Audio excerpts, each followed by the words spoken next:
आज हम क्या करेंगे, यूनिट 4 का जो आपका एमपी ज्योग्राफी है उसमें हम क्या कौन सा टॉपिक उठाए, राष्ट्रीय उद्यान। ठीक है, अभ्यारण्य मैंने आपको लास्ट क्लास में करवा दिए थे, अब हम पढ़ेंगे राष्ट्रीय उद्यान। तो चलिए फटाफट में आपके टोटल जो 11 आपके राष्ट्रीय उद्यान है मध्य प्रदेश के, उनके बारे में हम पढ़ लेते हैं। ठीक है, तो सबसे पहले हम क्या करते हैं, जो सबसे छोटा आपका अभ्यारण्य है, आपके पूरे एमपी का सबसे छोटा जो आपका नेशनल पार्क है वो है आपका जीवाश्म नेशनल पार्क। ठीक है, कौन सा, इसमें कुछ ज्यादा लर्न करने की आपको जरूरत नहीं है, बस इतना याद रखना है कि जो जीवाश्म नेशनल पार्क है आपका वो कहाँ पर है, डिंडोरी जिले में है। ठीक है, जीवाश्म राष्ट्रीय उद्यान कहाँ पर है, डिंडोरी जिले में। ये राष्ट्रीय उद्यान का इसको दर्जा कब मिला था, मैंने यहाँ पे जहाँ एनपी लिखा है, एक बात याद रखिएगा, आपको इस पूरे मैप में जहां जहां पर एनपी नजर आएगा that is meaning national park. ठीक है, एंड जहां पर आपको टाइगर टीआर मिलेगा, ठीक है, ये टीआर मिला या पीटी मिला, ठीक है, मैंने आई थिंक पीटी किया है, तो ये होगा प्रोजेक्ट टाइगर, प्रोजेक्ट टाइगर। ठीक है, तो आपका जो सबसे छोटा आपका राष्ट्रीय उद्यान है यानी नेशनल पार्क है वो आपका डिंडोरी में जीवाश्म राष्ट्रीय उद्यान। ठीक है, जो पूरे मध्य प्रदेश का क्या है सबसे छोटा राष्ट्रीय उद्यान है। ये कब इसको नेशनल पार्क का दर्जा कब मिला था, 1983 में। नेक्स्ट हम आते हैं, आपका जो सबसे बड़ा राष्ट्रीय उद्यान है दैट इज कान्हा किसली राष्ट्रीय उद्यान। ये पूरे मध्य प्रदेश का क्या है सबसे बड़ा राष्ट्रीय उद्यान है। इसकी जो एरिया है वो है समथिंग 940 किलोमीटर, 940 किलोमीटर स्क्वायर क्या है इसका आपका पूरा क्षेत्रफल है। ये आपके मध्य प्रदेश के 2 जिलों को कवर करता है, कौन कौन से, मंडला और बालाघाट को। ठीक है, तो बालाघाट और मंडला दोनों के क्षेत्रों को मिलाकर क्या बनता है आपका कान्हा किसली राष्ट्रीय उद्यान। ये बना कब था, तो 1933 में क्या बना था अभ्यारण्य था। फिर क्या कर दिया गया इसको, 1955 में नेशनल पार्क का दर्जा दिया गया और 1974 में, ये याद रखिएगा, 1974 में इसको प्रोजेक्ट टाइगर में शामिल किया गया। आपको पता है प्रोजेक्ट टाइगर स्कीम चली थी 1973 में, उसके तहत 1974 में आपके मध्य प्रदेश का ये पहला ऐसा राष्ट्रीय उद्यान था जिसे प्रोजेक्ट टाइगर में शामिल किया गया था। याद रखिएगा 1974 में ये पूरे मध्य प्रदेश का पहला ऐसा राष्ट्रीय उद्यान है जिसको क्या किया गया था, प्रोजेक्ट टाइगर में शामिल किया गया था। ठीक है, एरिया मैंने आपको बता दिया 940 किलोमीटर स्क्वायर। इसको क्या है, अमेरिका की एक योजना है, कौन सी, पार्क इंटरप्रिटेशन योजना। इस पार्क इंटरप्रिटेशन योजना के तहत अमेरिका ने क्या किया है, पार्क इंटरप्रिटेशन योजना के तहत इसका संरक्षण करने की क्या की गई है, योजना चलाई गई है। किसके सहयोग से, अमेरिका के सहयोग से। नेक्स्ट, ये मध्य प्रदेश का ऐसा पहला, ठीक है, मध्य प्रदेश का ऐसा पहला नेशनल पार्क है जिसने क्या किया, अपना शुभंकर मैस्कॉट क्या किया है, निर्धारित किया है, जो क्या है, भूर सिंह द बारासिंगा। ठीक है, भूर सिंह द बारासिंगा। और ये इकलौता ऐसा है आपका नेशनल पार्क जिसका क्या है आपका नेशनल पार्क का शुभंकर है, मैस्कॉट है। नेक्स्ट, यहाँ पे 2 प्रकार की घाटियां हैं, एक है होलो घाटी और एक है बंजर घाटी।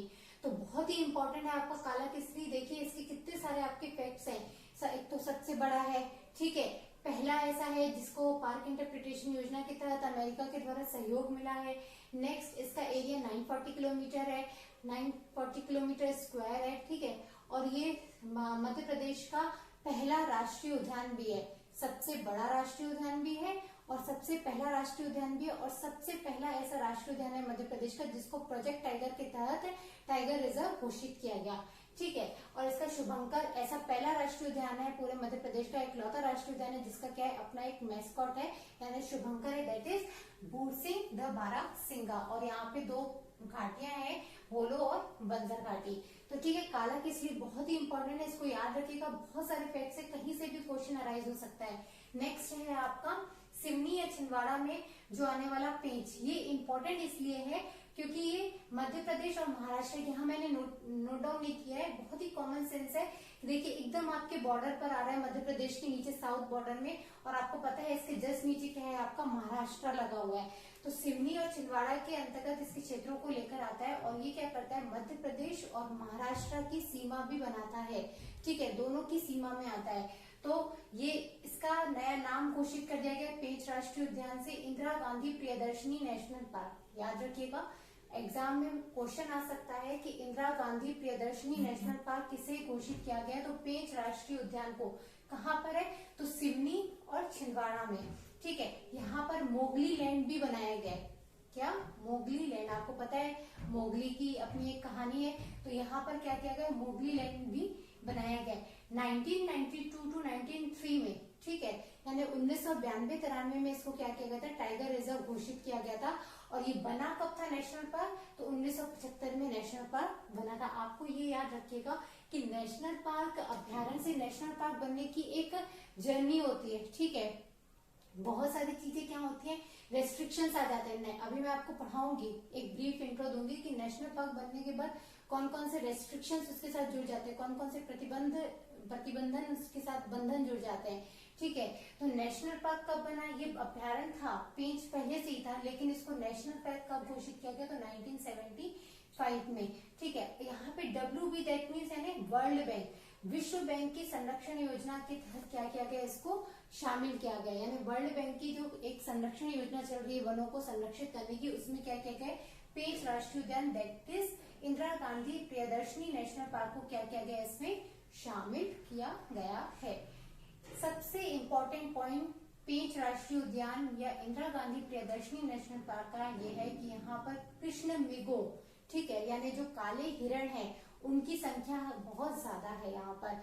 तो एग्जाम में क्वेश्चन अराइज हो सकता है कि ऐसा कौन सा मध्य प्रदेश में राष्ट्रीय उद्यान है जहाँ पर आपके काले हिरणों यानी कृष्ण मृगों की संख्या सबसे ज्यादा है, तो कौन सा है वो आपका इंदिरा गांधी प्रियदर्शनी नेशनल पार्क। तो ये आपके 3 हो गए। नेक्स्ट है आपका होशंगाबाद में। होशंगाबाद में सब जानते हैं क्या है, पचमढ़ी है। पचमढ़ी सतपुड़ा पर्वत पर, वहां पर क्या है आपका, सतपुड़ा नेशनल पार्क है। और सतपुड़ा नेशनल पार्क जो है आपका, इसको नेशनल पार्क कब घोषित किया गया था, 1981 यानी 1981 में, ठीक है। 1981 में इसको नेशनल पार्क घोषित किया गया था। और इसको भी प्रोजेक्ट टाइगर में कब शामिल किया गया था, 1999 से 2000 के बीच में। 1999 भी आएगा अगर आंसर में क्वेश्चन में, तो 1999 आप लगा सकते हो। तो 1999 में क्या किया गया था, इसको प्रोजेक्ट टाइगर के तहत शामिल किया गया था, ठीक है। यहाँ पर भी कृष्ण मृग पाए जाते हैं, लेकिन सर्वाधिक कहाँ पाए जाते हैं, तो पेंच में। लेकिन कहाँ कहाँ पर पाए जाते हैं, तो सतपुड़ा में भी पाए जाते हैं आपके, और आपके पेंच में भी पाए जाते हैं। यहाँ पर तवा नदी पर, आपको पता है पचमढ़ी में तवा नदी बहती है, तो वहां पर तवा जलाशय है। तवा नदी पर क्या है, एक तवा जलाशय है, तो इसको याद रखिएगा। नेक्स्ट हम आते हैं आपके खंडवा में। तो खंडवा का जो है बस इतना याद रखना है कि ओंकारेश्वर नेशनल पार्क है जो खंडवा में है, अभी क्या है, प्रस्तावित है, ठीक है, अभी भी क्या है, ये प्रस्तावित है। नेक्स्ट है आपका धार में। धार में क्या है आपका, डायनासोर नेशनल पार्क है। अभी डायनासोर नेशनल पार्क क्या है, क्योंकि यहाँ पर डायनासोर के क्या है, जीवाश्म संरक्षित है। डायनासोर के जीवाश्म, आपको पता है पृथ्वी का सबसे बड़ा जानवर, यहाँ पर क्या है आपके जीवाश्म संरक्षित है, किसके, डायनासोर के। देन हम आते हैं भोपाल पर। भोपाल में आपका जो राष्ट्रीय उद्यान है वो है आपका वन विहार, और बहुत ही इम्पोर्टेंट है, बहुत ज्यादा इम्पोर्टेंट। एक तो इसका सबसे बड़ा पॉइंट ये है कि आपके शहर के बीचों बीच ये है, ठीक है।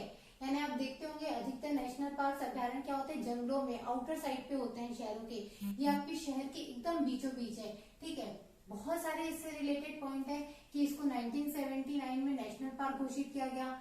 इसको सर्प उद्यान भी बोला जाता है, इसको आधुनिक चिड़ियाघर भी बोला जाता है। तो देखिए इसको चिड़ियाघर भी है, जू भी है, यहाँ पे रेप्टाइल पार्क भी है। तो इसको कभी कभी क्या कहा जाता है, 3 in 1 नेशनल पार्क, ये याद रखिएगा पॉइंट। तो 3 in 1 नेशनल पार्क किसको बोला जाता है, वन विहार को बोला जाता है। और ये ऐसा पहला राष्ट्रीय उद्यान है आपके मध्य प्रदेश का जिसको ISO सर्टिफिकेट प्राप्त है, ठीक है, ISO अवार्ड मिला हुआ है। और ये देश का पहला, और मध्य प्रदेश ऑब्वियसली जब देश का पहला होगा तो आपके मध्य प्रदेश का भी पहला होगा। तो ISO सर्टिफाइड क्या है आपका, ये वन विहार है। और एकमात्र है क्या है, ऐसा आपका नेशनल पार्क है जो आपके शहरों के बीचों बीच है, शहर के मध्य है। तो ये आपका हो गया किससे, वन विहार से रिलेटेड। अब हम आते हैं आपके शिवपुरी में। शिवपुरी में आपका माधव राष्ट्रीय उद्यान है। माधव राष्ट्रीय उद्यान क्या है, आपके नेशनल हाईवे 3 यहाँ से क्या होता है, क्रॉस होता है। माधव राष्ट्रीय उद्यान में क्या होता है, पूरा बीचों बीच से आपका नेशनल हाईवे क्रॉस होता है। अब इससे आप एक पॉइंट निकाल सकते हैं, ये दिया क्यों है, मैं इसको बताया क्यों। तो इसका ये है, अभी आप देखेंगे किसी बुक में लिखा होगा कि बहुत सारी सड़कों का से घिरा हुआ राष्ट्रीय उद्यान कौन सा है, तो ऑब्वियसली यहाँ से आपका नेशनल पार्क क्रॉस हो रहा है, तो यहाँ पर और भी सड़कें होंगी जो नेशनल हाईवे से जुड़ी होंगी। तो सबसे ज्यादा सड़कों से घिरा हुआ नेशनल पार्क कौन सा है, तो आपका माधव राष्ट्रीय उद्यान। ये बना कब था, तो 58-59 में बना था, 1958-59 में, ठीक है। यहाँ पर एक जॉर्ज कैसल महल है, कौन सा है, जॉर्ज कैसल महल, जिसको किसने बनाया था, आपके सिंधिया परिवार ने बनाया था, ठीक है, सिंधिया वंश ने बनवाया था। आपके यहाँ पर सांकी सागर झील भी है, जिसको माधवराव सिंधिया ने बनवाया था। तो ये है आपका माधवराव राष्ट्रीय उद्यान से संबंधित आपके कुछ इंपॉर्टेंट फैक्ट्स। नेक्स्ट हम आते हैं, आपके 3 राष्ट्रीय उद्यान बच गए। इसमें है आपका पन्ना, ये भी बहुत इंपॉर्टेंट है।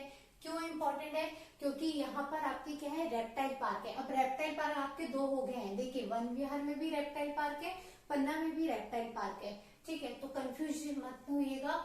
और 3-in-1 नेशनल पार्क किसको कहा जाता है, तो वन विहार को। यहाँ पर पन्ना भी क्या है, रेप्टाइल पार्क है। पन्ना से एकदम यूनिक पॉइंट ये है कि यहाँ पर जंगली भैंसे के संरक्षण की बात चल रही है। किसके, जंगली भैंसे की संरक्षण की क्या हो रही है, बात चल रही है। और ये दूसरा बड़ा, अब देखिए क्वेश्चन हमेशा पहले क्या होते थे, अराइज होते थे कि पहला सबसे बड़ा राष्ट्रीय उद्यान बताइए, छोटा राष्ट्रीय उद्यान बताइए। लेकिन अब मैंने देखा है कि अदर स्टेट पीसीएस में ऐसा पूछ लीजिए कि दूसरा सबसे बड़ा राष्ट्रीय उद्यान, तो इसलिए मैंने यहाँ पे हाईलाइट कर दिया है कि पन्ना क्या है, आपका पूरे मध्य प्रदेश का दूसरा सबसे बड़ा राष्ट्रीय उद्यान है। यहाँ पे 2 नदियों का क्या होता है, संगम होता है, 2 नदियों का मिलन होता है, दैट इज केन और खुदबार नदी। केन और खुदबार नदी का यहाँ पर इनका क्या होता है, संगम होता है, मिलन होता है। फिर है आपका सीधी और सिंगरौली में आने वाला संजय, या इसको बोले जाते हैं डुगरी नेशनल पार्क। अब ये इंपॉर्टेंट क्यों है, ये समझेगा। जब आपका मध्य प्रदेश से छत्तीसगढ़ जुड़ा हुआ था, यानी अविभाजित मध्य प्रदेश का सबसे बड़ा राष्ट्रीय उद्यान था आपका संजय डुगरी राष्ट्रीय उद्यान।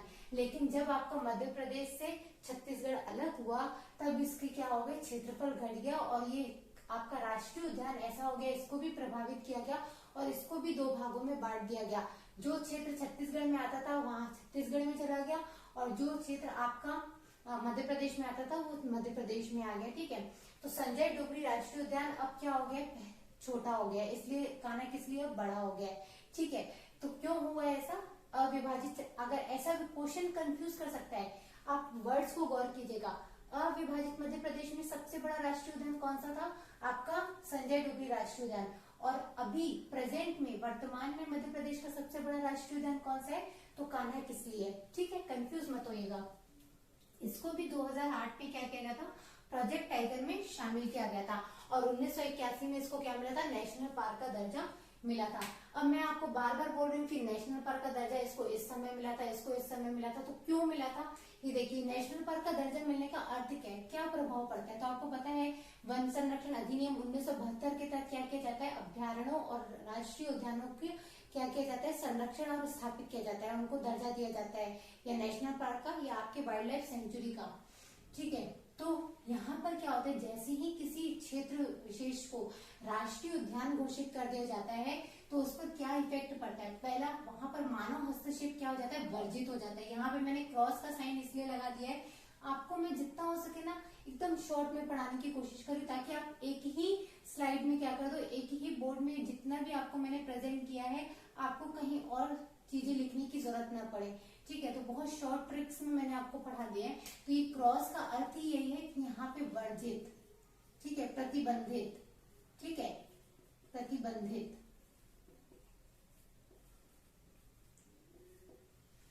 ठीक है। तो मानव हस्तक्षेप भी वर्जित है, प्रतिबंधित है। आर एंड डी आप समझते हैं, रिसर्च एंड डेवलपमेंट, यहाँ पर क्या है, वर्जित है। शिकार यहाँ पर कंप्लीटली वर्जित है, ठीक है, पूर्णतः प्रतिबंधित है। एमपी को भी, पूरे एमपी को ही क्या किया गया, टाइगर स्टेट घोषित किया गया। तो ऐसा क्वेश्चन आ सकता है कि टाइगर स्टेट वाला राज्य कौन सा है, तो दैट इज एमपी। नेक्स्ट है आपके पूरे मध्य प्रदेश में कितने प्रोजेक्ट टाइगर के तहत टाइगर रिजर्व घोषित किए गए, तो टोटल 6 आपके घोषित किए गए। आप नाम याद कर लीजिएगा कि कौन कौन से, मैंने आपको सब बता दिया और मैंने लिख दिया है हर जगह पीटी करके जो है शामिल। फिर है आपका एक इम्पोर्टेंट पॉइंट है कि जो आपका बांधवगढ़ राष्ट्रीय उद्यान है और जो आपका कान्हा किसली राष्ट्रीय उद्यान है, बांधवगढ़ जो उमरिया में है, ठीक है, इसके बारे में अभी मैंने आपको पढ़ाया नहीं है। तो बांधवगढ़ जो राष्ट्रीय उद्यान है ये 32 पहाड़ियों से घिरा हुआ है। कहा, कौन सी पहाड़ियों से? तो विंध्य की पहाड़ियों से, ये याद रखिएगा, ठीक है, विंध्याचल की पहाड़ियों से। विंध्याचल की 32 पहाड़ियों से क्या है, ये बांधवगढ़ राष्ट्रीय उद्यान आपका क्या है, घिरा हुआ है। सबसे ज्यादा बाघ, सबसे ज्यादा शेर कहाँ पे मिलते हैं? तो आपके सबसे ज्यादा नहीं बोलेंगे, सॉरी, जिनकी डेंसिटी ज्यादा है, ठीक है, घनत्व क्या है, सबसे ज्यादा है, कहाँ पर है? आपके बांधवगढ़ में है, ठीक है। और यहाँ पर चरण गंगा करके एक रिवर बहती है, चरण गंगा, और इसको 1993 में क्या किया गया था? प्रोजेक्ट टाइगर में शामिल किया गया था। तो ये है आपके पूरे आपके कौन से नेशनल पार्क। और मैं कहाँ पर थी, वापस आते हैं कि जंगल गलियारा। जंगल गलियारा है क्या? आपको पता है अक्सर क्या हो रहा है, जंगल वगैरह कट रहे हैं, ठीक है, आपके जो जानवर हैं, वन्य जीव है, उनका संरक्षण सही तरीके से नहीं हो पा रहा है, तो उनके लिए गलियारा बना दिया जा रहा है, ताकि क्या करें, वो एक राष्ट्रीय उद्यान से या एक क्षेत्र से दूसरे क्षेत्र में इजिली जा सके, ठीक है। तो ऐसे जंगल गलियारा कहाँ पे, किनके बीच में बनाया जा रहा है? तो बांधवगढ़ और कान्हा किसली के मध्य क्या किया जा रहा है? मध्य प्रदेश में जंगल गलियारा बनाने की योजना बनाई गई है। और देखिए 2 पॉइंट आप बहुत ही अच्छे से याद रखिएगा। एक क्वेश्चन आ सकता है कि सफेद शेर कहाँ पर पाए जाते हैं, कौन से राष्ट्रीय उद्यान में पाए जाते हैं? तो वो क्या है, उमरिया के बांधवगढ़ में। कहाँ पर? उमरिया के बांधवगढ़ में। दूसरा ये सकता है सफेद शेरों से संबंधित कि सबसे ज्यादा सफेद शेर कौन से राज्य में पाए जाते हैं? तो यहाँ पे बच्चे कंफ्यूज हो जाते हैं कि उमरिया तो नहीं है, क्योंकि उमरिया में ही बांधवगढ़ है, तो ऑब्वियसली उमरिया में होंगे। तो ऐसी कॉमन सेंस नहीं लगानी है, क्योंकि सफेद शेर सबसे ज्यादा कहाँ पे मिलते हैं? तो आपके रीवा में, ठीक है। तो रीवा में आपके सफेद शेर बहुत सबसे ज्यादा मिलते हैं, लेकिन बांधवगढ़ राष्ट्रीय उद्यान ऐसा राष्ट्रीय उद्यान है जहां पर सफेद शेर क्या होते हैं, दिखाई देते हैं, ठीक है, इकलौता ऐसा राष्ट्रीय उद्यान है। तो ये है आपका राष्ट्रीय उद्यान से रिलेटेड पूरे फैक्ट्स, इंपॉर्टेंट फैक्ट्स, और इससे अधिक आपका कोई भी नहीं आएगा। देखिए ऐसा क्वेश्चन आ सकता है कि नीलगाय, बारहसिंगा और इनके सर्प का, ये सब तो है जो कॉमन है, बाघ है, इनका संरक्षण कहाँ पर होता है? तो ये जलवायु एक आपके एमपी को अगर ओवरऑल देखें तो आपके क्या होता है, आपके उष्ण और शीतोष्ण दोनों के मध्य आता है, ठीक है, क्योंकि आपका ये मध्य प्रदेश है पूरे भारत के मध्य में। तो यहाँ पे हर जगह में कहीं ऑलमोस्ट नीलगायों का भी संरक्षण होता है, आपके बाघों का भी संरक्षण होता है, ठीक है। तो आपको जानवरों के पीछे भागने की ज्यादा जरूरत नहीं है। जो इम्पोर्टेंट वन्य जीव है मध्य प्रदेश के, उनके बारे में आपकी नेक्स्ट क्लास ले लूंगी, बहुत छोटी सी क्लास लगेगी उसके लिए, ठीक है। बाकी जो आपके 11 राष्ट्रीय उद्यान है, आप इनको क्या कर लीजिएगा, जितने भी इंपॉर्टेंट फैक्ट्स मैंने लिखे हुए हैं इतने ही कीजिएगा, सफिशियंट है, मोर देन सफिशियंट है, ठीक है। तो अगर आपको ये लेक्चर्स पसंद आए, और सेकेंड थिंग, आपको इस लेक्चर को 2 से 3 बार रिवाइज करना है, देखना है, ताकि आपको क्या हो जाए, एकदम कंठस्थ हो जाए, ठीक है। और आपको पेज पलटने की, वही मेरा जो एकदम सेंटेंस है कि आपको पेज पलटने की जरूरत ना पड़े। तो बार बार देखिए इसको, जब तक आपको ये याद नहीं हो जाए, मुश्किल से आधे से 1 घंटा आपका लेगा, और ये पॉइंट आपको हमेशा के लिए क्लियर हो जाएगा, ठीक है। तो अगर आपको ये लेक्चर पसंद आया हो तो प्लीज मेरे चैनल को आप सब्सक्राइब और वीडियो को लाइक शेयर जरूर कीजिएगा, और बेल आइकन को प्रेस करना मत भूलिएगा। Thank you.